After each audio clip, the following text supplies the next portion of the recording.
Saya belasan tahun mencari jawaban ini. Dan saya berikan langsung di sini. Dan ilmu jika ditawarkan kepada mereka yang mencarinya, ditukar dengan gunung emas, dia akan mengatakan tak sebanding.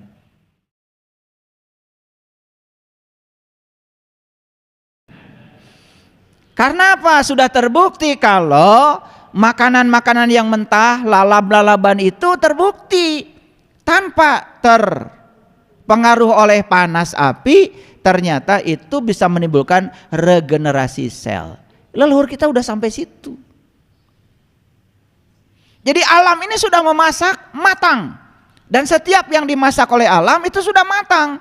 Makanya makan langsung dari alam itu sehat.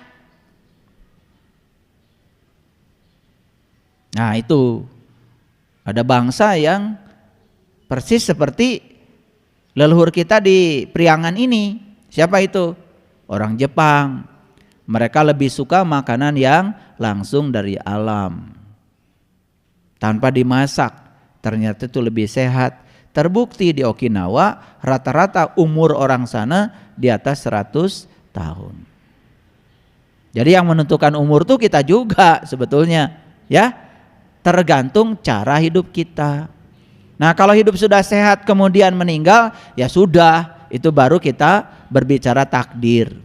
Jangan bicara takdir dulu kalau belum benar hidupnya.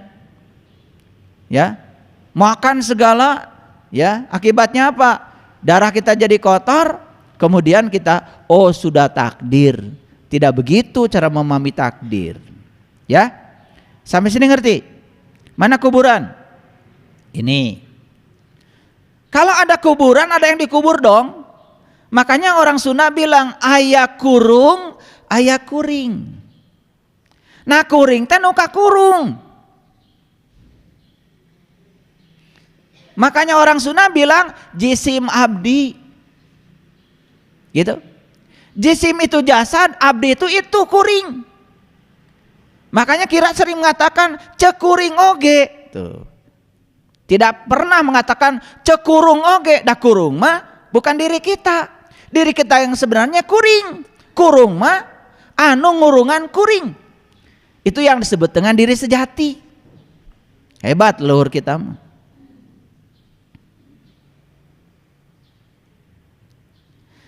Jadi malaikat pertama yang harus kita kenal adalah malaikat Munkar dan Nakir yang bertanya di kuburan. Pernah nggak kalian bertanya, kenapa di kuburan harus ada 2 malaikat? Apa nggak cukup 1 malaikat? Pernah nanya? Pasti nggak nanya. Udah dijamin oleh saya pasti nggak nanya. Apa kata orang yang ikut aja? Kan begitu? Nah itulah saya itu menjadi aneh karena saya itu apa saja ditanya. Ternyata apapun yang saya pertanyakan pada semesta, semesta ngasih jawaban. Karena jawaban hanya diberikan kepada mereka yang mau bertanya. Siapa yang mencari akan mendapat. Siapa yang mengetuk pintu maka pintu akan terbuka. Yang tidak pernah bertanya tidak akan pernah dialiri jawaban. Bertanya itu cuma kelihatan bodoh 5 menit kok. Tapi selanjutnya akan pintar selamanya kalau mau bertanya. Itulah kita. Di kubur itu katanya ada 2 malaikat yang bertanya. Saya waktu kecil umur belasan tahun udah nanya sama bapak saya. Pusing bapak saya tuh kalau ditanya sama saya. Kenapa pak? Ya, yang nurunkan hujan cuma 1, malaikat Mikail. Padahal yang harus dihujani banyak. Ini yang nanya di kubur cuma 1 tapi 2. Bingung bapak saya. Makanya saya titipkan ke pesantren. Saya tanyakan lagi sama ustadz yang dititipi. Saya tanya lagi, bingung lagi dia. Dipulangkan dari pesantren. Nasib saya begitu, terombang-ambing saya dulu. Dan ketika saya bertanya pada diri saya, sejujurnya malah saya diasingkan. Saya sebetulnya pernah tidak nerima lah dengan kehidupan ini. Masa saya nggak boleh nanya gitu? Maka saya tidak boleh ngerti. Dan saya tidak mau seperti kebanyakan orang. Karena saya ingin menjadi diri saya sendiri. Ini judul kita hari ini. Maka judul kita hari ini adalah ini nih. Lupa saya ngasih judul ya. Gak apa-apa. Biasanya diingatkan ketika sudah jalan. Judul kita hari ini adalah jadilah seorang mahakarya. Hapus gagasan menjadi seseorang. Jadi yang disebut dengan mahakarya itu bukan yang bikin patung, bukan yang bikin gedung, bukan yang bikin pesawat. Seorang mahakarya bagi saya adalah mereka yang sukses menjadi dirinya sendiri. Stop menjadi seseorang. Nah, ketika saya ingin menjadi diri sendiri, menyampaikan pertanyaan-pertanyaan kritis seperti itu, malah saya harus terasing dari kehidupan. Karena yang namanya ngaji dari kecil ya sudah, belajar ihfa, belajar idgham, biguna, bilaguna, belajar itu. Belajar ikro yang namanya ngaji. Di otak saya yang namanya ngaji bukan itu, kalau itu kan baca. Bagi saya baca belum ngaji. Dan lucunya kita kalau sudah baca kitab suci merasa sudah ngaji. Padahal ngaji itu kan mengkaji. Kalau saya cuma baca belum tentu mengkaji. Itu dari umur belasan tahun saya sudah begitu. Saya nanya perkara kenapa di dalam kubur itu ada 2 malaikat. Saya tanya udah keliling dunia Bapak Ibu. Akhirnya karena saya tidak puas, ya sudah. Saya tanya aja sama Allah. Tolong Allah kasih jawaban. Saya ingin mengerti. Dan ternyata intuisi hidup. Begitu intuisi hidup, semua pertanyaan itu terjawab tanpa kata-kata. Tiba-tiba mengerti.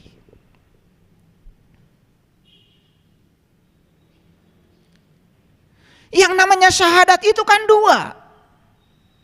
Asyhadu an la ilaha illallah wa asyhadu anna Muhammadar Rasulullah. Syahadat itu 2. Yang harus kita saksikan itu 2. Satu yang harus kita saksikan Allah, yang kedua yang harus kita saksikan Rasulnya Allah. 2 kan syahadat itu. Makanya syahadat itu adalah penyaksi menyaksikan 2. Penyaksinya 1, yang disaksikan 2, Allah dan Rasulnya. Dan kenapa pertanyaan di dalam kubur itu 2? Munkar dan nakir yang harus dijawab oleh kita juga 2. Dalam tradisi Islam yang harus kita kenal 2. Nurullah, Nur Muhammad. Dalam tradisi Nasrani yang harus kita kenal juga 2. Bapa dan putra. Dalam tradisi Hindu dan Buddha yang harus kita kenal juga 2. Brahma dan Wisnu. Yang harus kita kenal dalam tradisi kejawen juga 2. Sukma Kawakas dan Sukma Sejati. Yang harus kita kenal dalam tradisi pewayangan juga 2. Batara Tunggal dan Batara Wenang. Luar biasa.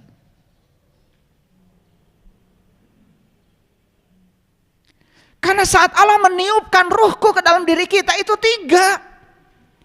Maka di Quran dikatakan laqad kafaral ladina qalu innallaha salisu salasa. Sungguh tertutuplah orang-orang yang mengatakan bahwa Allah salah satu dari yang 3. Gak boleh salah satu, harus gumulung manunggal. 3 itu apa? Yang menyaksikan dan disaksikan. Yang menyaksikan 1, yang disaksikan 2. Makanya pertanyaan dalam kubur ini ada 2. Makanya malaikatnya ada 2. Kalian tinggal enak dengar saya bicara. Saya belasan tahun mencari jawaban ini. Dan saya berikan langsung di sini. Harusnya bayar. Enggak, saya cuma bercanda. Karena kata Rasulullah, ilmu ini jika ditawarkan kepada mereka yang tidak mencarinya, gratis saja belum tentu mau. Dan ilmu jika ditawarkan kepada mereka yang mencarinya, ditukar dengan gunung emas, dia akan mengatakan tak sebanding.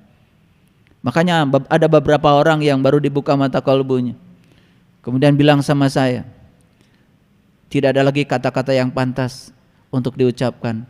Kata terima kasih tidak cukup katanya untuk menyampaikan itu. Karena apa? Kebahagiaan yang luar biasa. Karena bisa menjawab pertanyaan munkar dan nakir. Apa pertanyaan munkar dan nakir? Kan man rabbuka. Kan itu. Man rabbuka, siapa Tuhanmu? Dan kita tidak akan bisa menjawab siapa Tuhanmu kalau kita tidak tahu siapa Rasul kita. Karena yang bisa mengantarkan kita kepada Allah itu Rasul.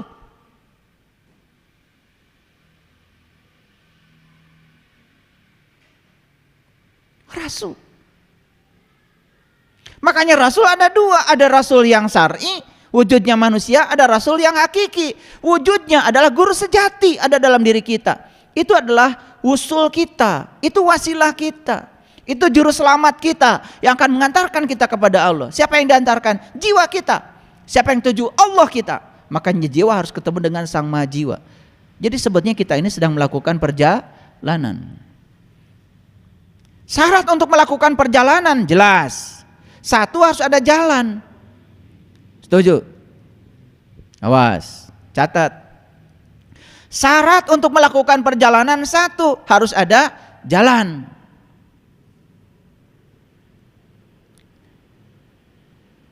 Setuju dengan saya? Apa jalan? Itulah agama. Makanya agama itu adalah jalan. Maka untuk mencapai tujuan, ya silakan mau lewat jalan mana saja. Yang penting Anda tekun di jalan Anda. Jangan mikirin jalan orang, sementara Anda tidak pernah jalan-jalan. Tekun. Kan untuk mencapai masjid ini, kalian bisa lewat jalan mana saja. Yang dari Jakarta boleh lewat Puncak, boleh. Yang penting tekun di jalan, nyampe di sini. Lewat Cikampek, boleh. Yang penting tekun sampai di sini. Ada dari Medan, lewat Subang juga boleh kok. Asal tekun sampai di sini. Yang tidak akan sampai itu yang suka mikirin jalan orang, merasa jalannya paling hebat, tapi dia sendiri gak kemana-mana. Itu masalahnya. Sugan kahartieun. Paham sampai di sini? Syarat pertama apa? Harus ada jalan.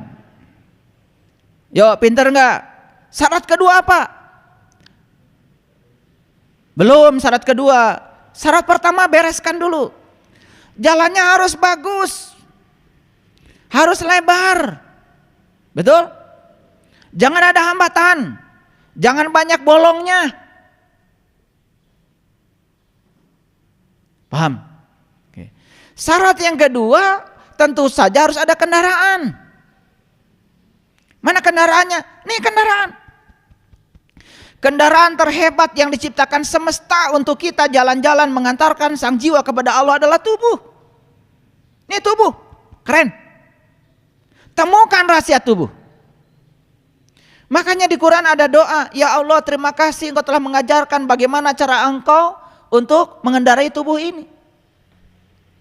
Subhanalladzi syahhara lana hada wa ma kunna lahu muqrinin wa inna ila rabbina lamunqalibun.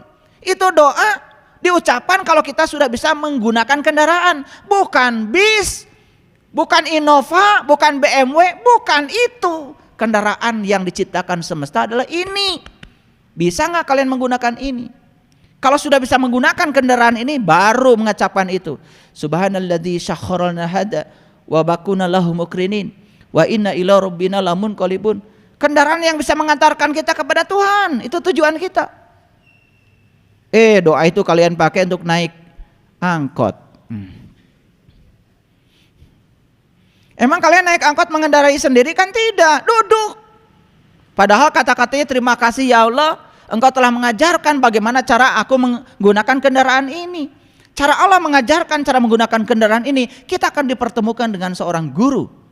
Di zamannya kita dipertemukan dengan para nabi dan para rasul. Ngerti sampai sini?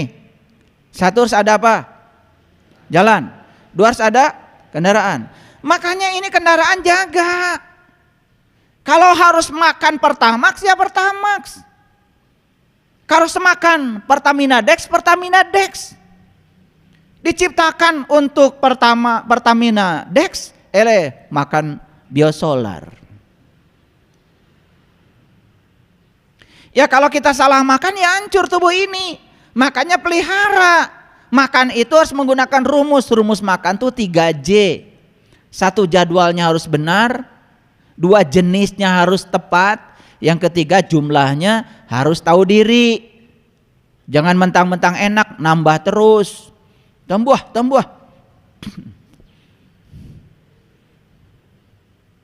Gitu. Sudah ngambil sacukil gede, masih nambah keneh, can teurab mah can eureun. Bagaimana? Kan sepertiga harus air, sepertiga baru padat, sepertiga udara, supaya tubuh ini jadi kelihatan ideal. Ya, murid saya nggak boleh tubuhnya gendut. Maaf ya.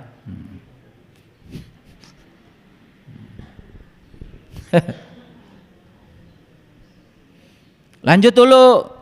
Satu, harus ada jalan, dua, harus ada kendaraan, tiga, harus ada supir. Supirnya yang terampil. Supir itu ini supir nih pikiran kita.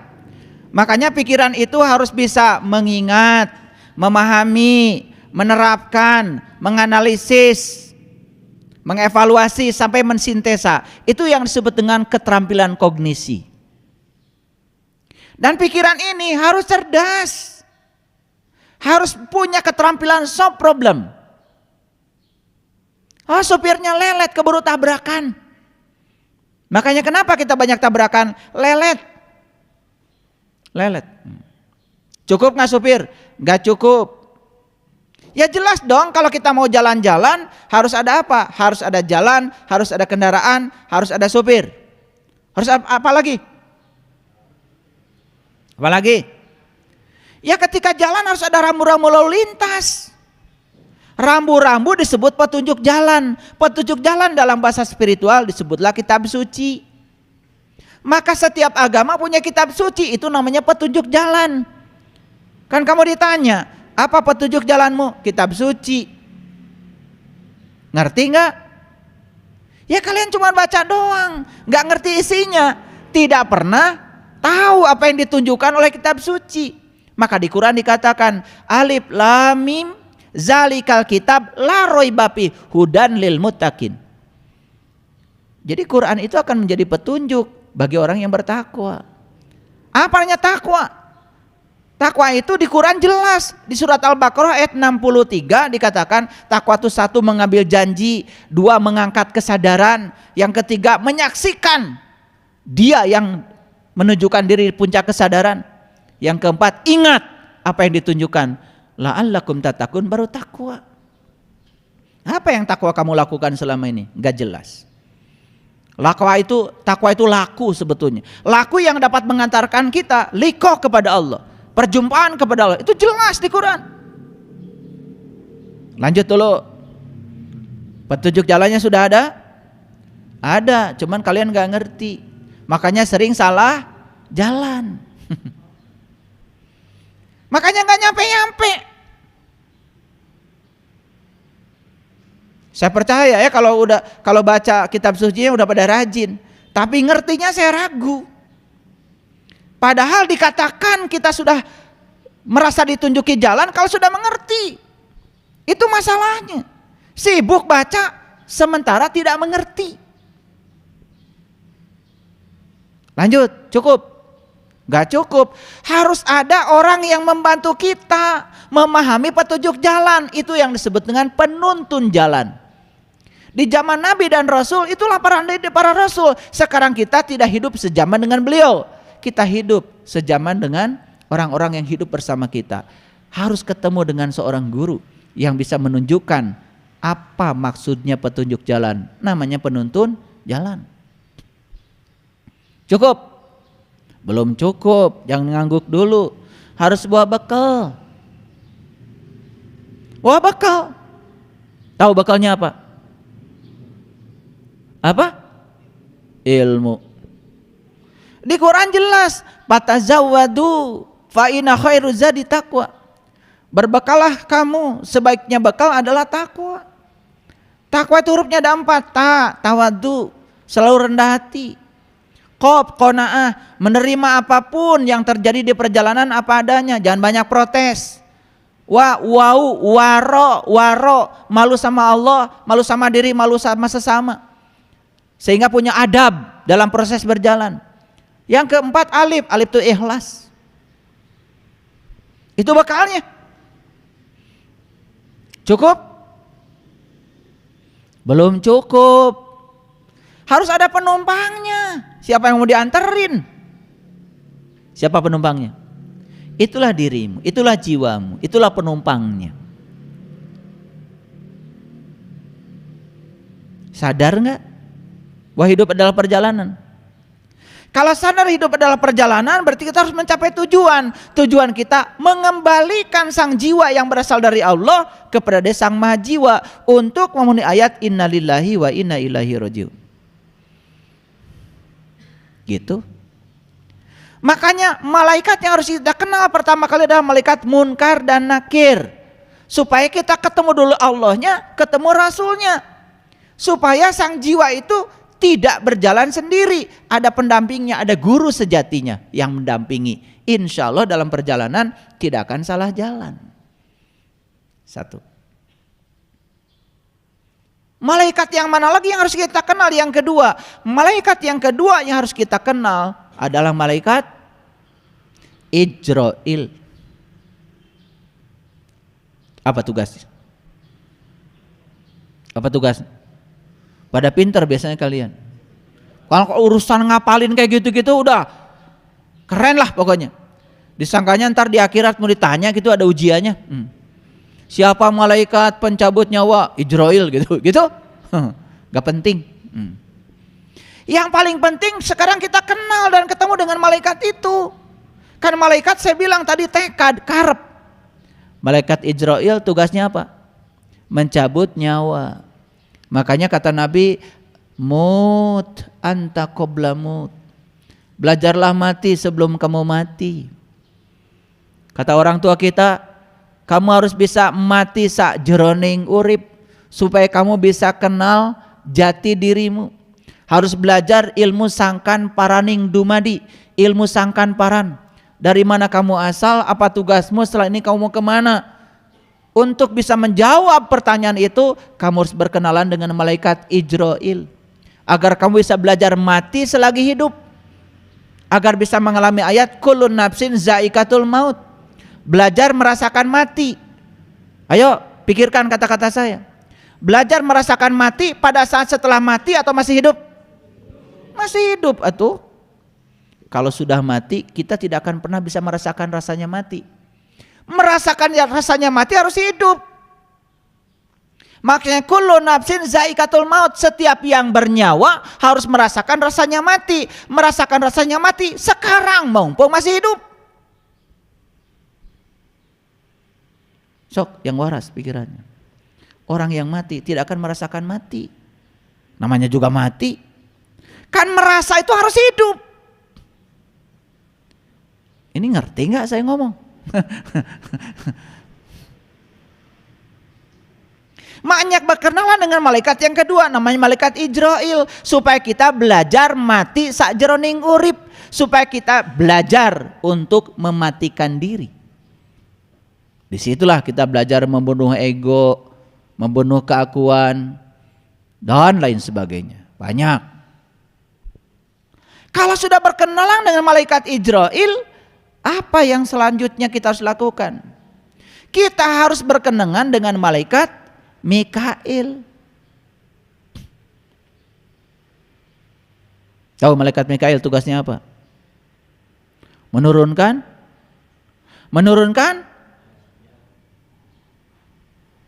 rezeki. Apa sih rezeki yang paling besar, yang paling agung apa? Duit? Harta gitu? Ya Allah. Jangan cari uang, cari yang punya uang. Jangan cari rumahnya, cari yang punya rumah. Li ilafi Quraisy ilafihim rihlatas sitai wasaif falyambudu rabb hadzal bait. Jangan sembah rumahnya, sembah yang punya rumah. Jangan cari uangnya, cari yang punya uang. Kalau kamu cari yang punya uang, kamu akan dapat dua, dapat yang punya uang dan dapat uang. Kalau kamu cari uang, uang itu hanya bayangan kamu, uangnya nggak dapat, yang punya uang juga tidak kamu dapat. Makanya dalam hidup cuma dua, dapat dua-duanya atau nggak dapat dua-duanya. Lanjut. Jadi Yang ketiga apa? Malaikat Mikail. Siapa malaikat Mikail? Yang menurunkan rezeki, betul. Rezeki yang paling agung ya Allah. Mau cari apa?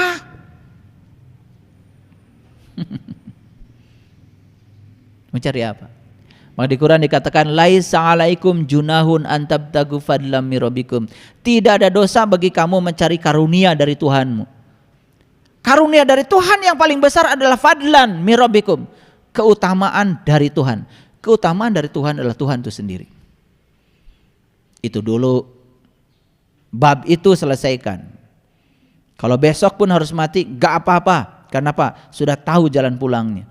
Itulah tugas malaikat Mikail. Menurunkan apa? Rezeki. Rezeki yang paling agung apa? Ya Allah. Kalau sudah sampai kepada Allah, dibantu oleh Munkar dan Nakir, dibantu oleh Ijrail, dibantu oleh apa? Tadi Mikail. Maka kita pun akan menjadi mudah berkenalan dengan malaikat Israfil. Siapa Israfil? Yang meniup sangkakala. Tandanya apa sangkakala ditiup? Tandanya kiamat, tandanya bangkit. Maka kamu akan mengalami hari kebangkitan. Bangkitnya apa? Bangkitnya kesadaran. Indah ya? Sudah berapa malaikat? Munkar Nakir sudah. Ya toh? Ijrail sudah. Mikail sudah. Israfil sudah. Udah berapa? 5 tuh. Munkar Nakir kan 2. Ijrail 1. Mikail 1. Israfil 1. 5 ya. Jangan korupsi. Udah 5 tuh. Kan 8 semuanya. Oke. Nah kalau sudah sampai di Israfil, sudah kiamat, sudah mengalami kebangkitan kesadaran, sudah tahu jati diri, sudah tahu dari mana asal, kemana harus pulang. Di situ kita akan menemukan kedamaian yang luar biasa. Masuklah kita kepada malaikat Jibril. Siapa Jibril yang menurunkan wahyu? Wahyu itu adalah getaran-getaran ilahi. Kita nggak belajar itu, nggak belajar ini, tiba-tiba ngerti. Itu namanya miladun ka ilman. Itu yang namanya ilmu laduni. Pintar tanpa belajar, cerdas tanpa berlatih. Makanya kalau ketika saya sedang memberikan BMK, kalian perhatikan. Nanti kalau kalian sudah menyaksikan pusat semesta pada diri kalian sendiri, baca ayat mana saja kalian mengerti sendiri. Betul? Baru kaget. Loh, gampang ya memahami Quran. Baru kaget. Itu yang disebut dengan melampaui kecerdasan pikiran. Itulah para nabi, para rasul, gak sekolah, gak pernah masuk bangku kuliah, tidak pernah belajar di akademik. Tapi beliau itu adalah bisa menguasai ilmu apa saja. Itulah pentingnya anak-anak kita harus belajar ilmu yang benar. Belajar ilmu yang melampaui intelektualitas, namanya ilmu kesadaran. Di situ kita akan memasuki yang namanya intelijensia. Sudah ketemu berapa malaikat sekarang? 6. Alhamdulillah ya. Semua ada di sini kan? Munkar dan Nakir yang bertanya, siapa Tuhanmu? Siapa dirimu? Sudah lewat Munkar dan Nakir. Sampai menemukan jawaban Allah dan Rasulnya. Malaikat Ijrail, kita belajar mati sak jerning urip. Malaikat Mikail, turunnya keutamaan dari Tuhan. Tuhan itu sendiri. Malaikat Israfil, bangkit kita dari keterpurukan, bangkit dari ketidaksadaran, mengalami kiamat yang sesungguhnya. Kiam itu artinya bangkit. Masuklah kita fase berikutnya, malaikat Jibril. Pintar tanpa belajar, cerdas tanpa berlatih. Masih ada 2 lagi. Malaikat siapa?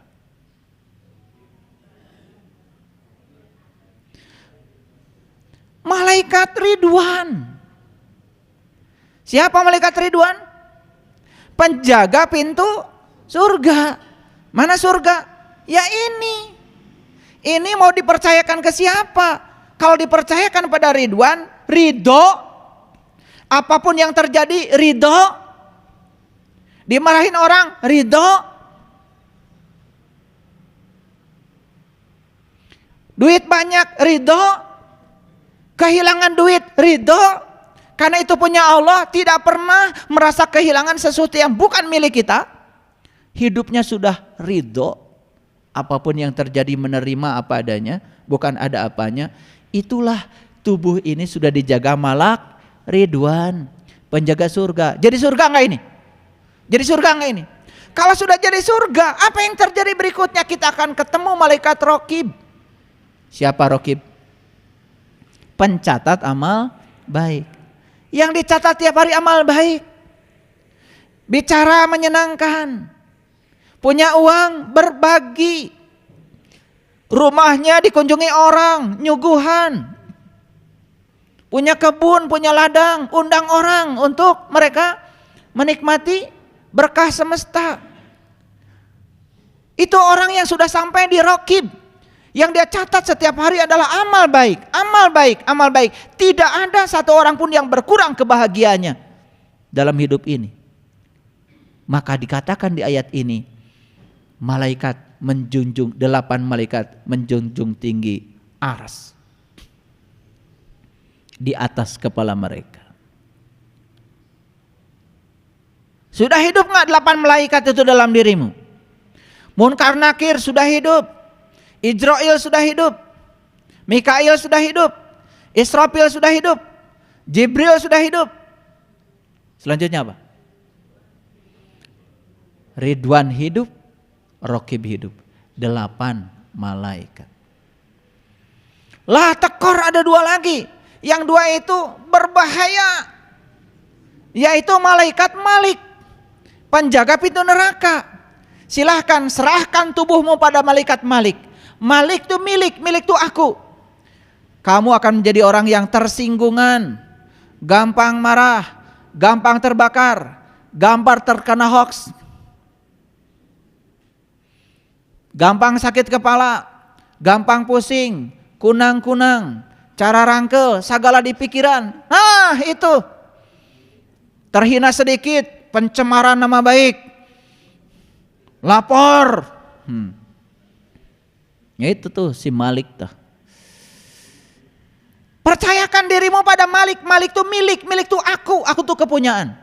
Semua orang yang merasa ini aku, ini milikku, ini kebunku, ini mobilku, ini anakku, ini suamiku, ini istriku, semua aku. Rusak hidupmu. Betul? Itulah yang membuat kamu menderita. Pelitnya auzubillah. Ini duitku. Padahal kata Allah, aku titipkan rezeki ini padamu. Ada bagian untukmu, ada bagian untuk orang lain yang akan aku hadirkan padamu. Begitu kita dapat rezeki uang, ada orang pinjam uang ke rumah, harus tahu itu yang menghadirkan Allah. Karena Allah nitip pada kamu buat mereka. Ada orang yang minta sumbangan, harus tahu kalau itu ada titipan buat mereka. Siapa yang menghadirkan mereka kalau bukan Allah? La haula wala quwata. Tapi kamu tutup mulut, tutup wajah. Bahkan diusirnya mereka karena merasa ini uangku, ini milikku. Dan orang yang semacam ini sedikit aja uangnya hilang, yang dipikir yang hilang. Ada nggak yang kayak gitu? Di mana? Nah loh. Ini ngajinya kemana aja selama ini? Kalau ngapalin malaikat kalian udah lancar, tapi mempraktekkan malaikat dalam hidup, mulai gagu. Karena ngajinya cuma sebatas syar'i, jadi penghafal. Itu namanya learning to know, tidak learning to do. Maka kamu tidak pernah learning to be, tidak akan pernah menjadi dirimu. Kalau orang yang sudah dijaga tubuhnya dengan malaikat Malik, maka tubuhnya setiap saat jadi neraka. Apa yang terjadi? Berikutnya yang dia catat adalah keburukan. Siapa pencatat keburukan? Siapa? Nah, Atid. Pinter kamu. Apalagi keburukan orang. Catat terus. Bahkan punya daftar keburukan orang. Orang gila itu. Makanya Quran itu hebat. Quran mengatakan kalau aras ingin dijaga kesuciannya, percayakan pada 8 malaikat. Dan jangan coba-coba kamu percayakan pada 2 malaikat. Malik dan Atid. Begitu kita jaga tubuh ini dengan Malik, saya kasih tahu, yang kamu lakukan setiap hari adalah keburukan.